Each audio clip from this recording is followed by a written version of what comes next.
જય શ્રી કૃષ્ણ મિત્રો,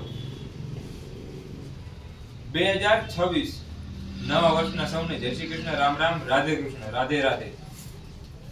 જેવી કે મેં 2026 ના આપણે કહેવાય કે નવેમ્બર કે ડિસેમ્બરમાં, લગભગ ડિસેમ્બરમાં મેં શરૂઆત કરી હતી કે એવો એક લેખ લખીને કે એક વ્યક્તિ જો દર મહિને 100 રૂપિયા આપે, અત્યારે જો કે ભાવ 150 રૂપિયાનો છે, 150 રૂપિયા મણ કડબ આવે છે.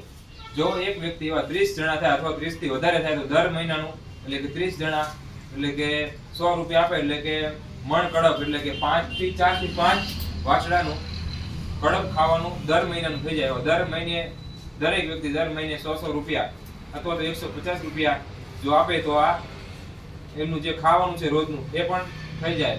એમને કડબની સાથે ખોર પણ ખાવાનો હોય છે, પણ હવળે જેમ જેમ માણસો જોડાતા જશે એવી રીતના હું બધું ખાવાનું એમના માટે લાવતો જઈશ. બીજી વસ્તુ એ વાત કરવાની હતી કે જોડાવામાં 15 થી 16 જણા મારી યાર જોડી ગયા છે. હવે હજી પણ બધા માટે હું સાથ સહકાર માંગુ છું કે જેટલા બને એટલા લોકો જોડાય, તેથી હું જે આ વાછડા છે ભવિષ્યમાં અમે ગાયને પણ લાવશું, જે કોઈ પણ બિનવારસી જે પણ કોઈ ગાય છે એને પણ લાવશું. પણ અમારે અહીંયા એકતાનો ખૂબ અભાવ છે, એટલે કે એટલા સંગઠન એટલું અહીંયા કાર્યરતમાં કે આપણે એટલા લોકો નથી કે ધ્યાન એવું રાખે. છતાં પણ હું ભણવાની સાથે સાથે પણ આ ગૌશાળાનું પણ ધ્યાન રાખું છું. એના સંચાલક નટુભાઈ પરમાર એમને પણ ઘણું બધું ધ્યાન દે છે. એક અહીંયા વસરામભાઈ કરી દાદા આપણે છે એ પણ ઘણું ધ્યાન દે છે.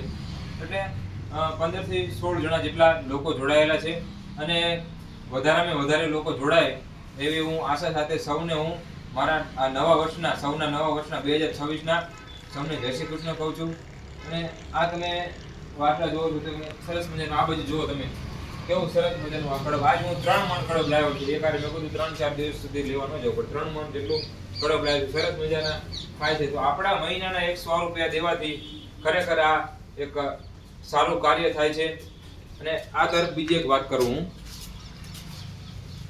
કે આ બાજુ પણ એક અમારે વહેલી તકે શેડ જેવું એટલે કે જાળી ને એવું કરી પતરા બદરા નાખીને એક લાંબુ એક કરવાનું છે.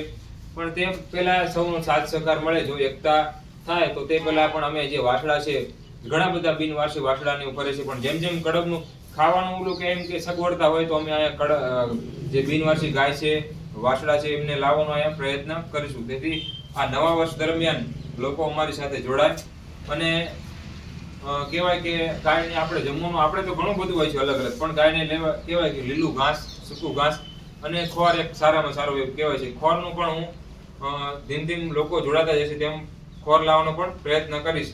તેથી આ નવા વર્ષ દરમિયાન સૌ અમને સાથ આપે એવી મારી વિનંતી છે. રાધે રાધે.